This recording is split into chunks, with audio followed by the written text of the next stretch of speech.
John travelled back to the 80s, to the movies he fondly recalled, with Annie and Tom Cruise and Sly and Bruce Willis before he went bald. Back when the movies were simple and the plots had no deep commentary.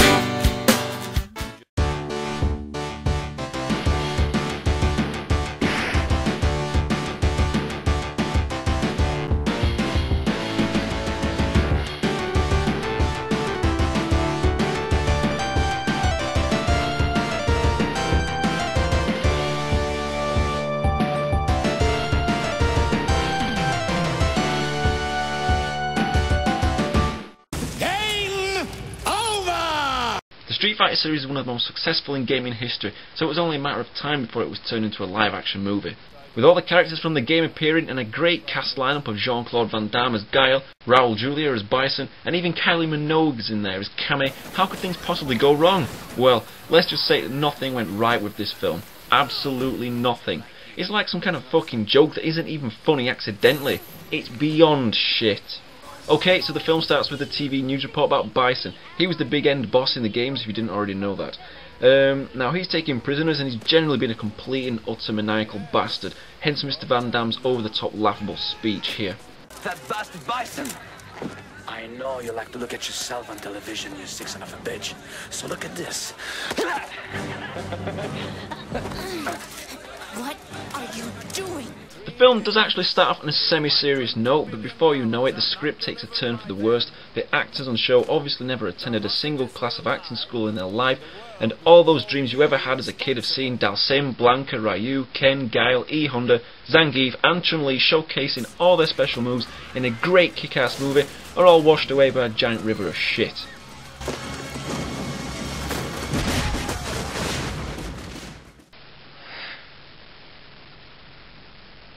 That's right, they don't even give us one special move. We don't even get a Shoryuken or Ayuken or a spinning bird kick or I don't know what the hell they call the other ones. Sonic Boom, is it? Sonic Boom! Oh, okay, Sonic Boom. Sonic Boom! Yeah, okay. So yeah, Van Damme doesn't even do anything decent in the film anyway. I mean, come on, at least give us a Sonic Boom. Sonic Boom! It's just shit. Sonic Boom! Stop playing that Sonic Boom! God. So, Street Fighter. Absolutely terrible movie. Why have I got it on DVD? Well, I don't know. It needs to be reviewed, so I needed to sit and watch it, so you guys don't have to. But once I finish watching it, I'm going to get rid of it. So, let's get back on with the review, shall we? Sonic Boom! Right, Ken and Ryu are crummy con men or something who were trying to pull a fast one on Sagat, who is an arms merchant, and his partner in crime Vega, who is a cage fighter in some dodgy looking nightclub. What? I remember when I first saw this movie I was thinking, how can Ken and Ryu be shot and killed so early on? But if you can tolerate just a few more seconds of this film, then you'll discover that the guns fire tennis balls. Give me a break. Suddenly Guile comes smashing through the club walls in his armoured APC just as Ryu and Vega are about to have a shitty fight. I mean, look at his APC, it looks like it's carrying nuclear missiles on the sides or something.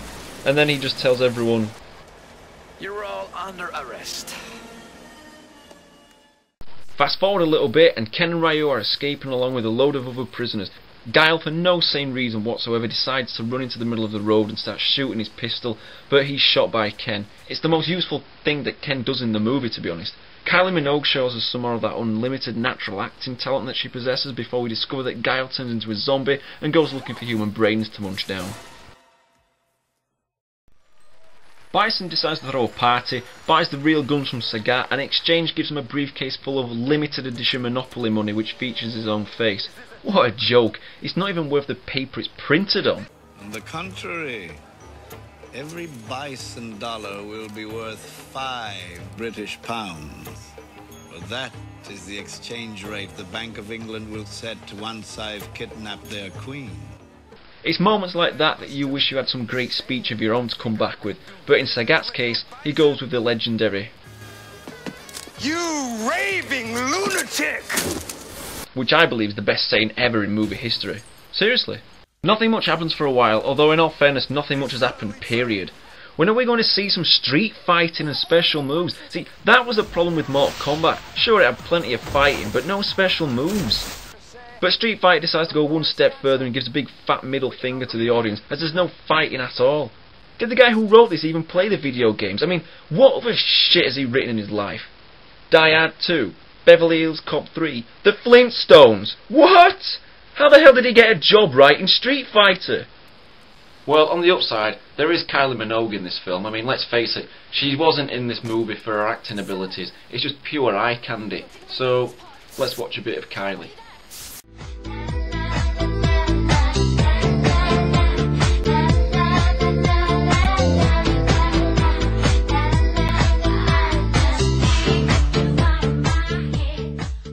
Sonic boom! Okay, let's wrap this up. Guile and his soldiers journey on over to Bison's camp to have a fight. Is it a street fight? Is it bollocks? Guile fights some guys, Cammy fights some guys, T-Hawk fights some guys.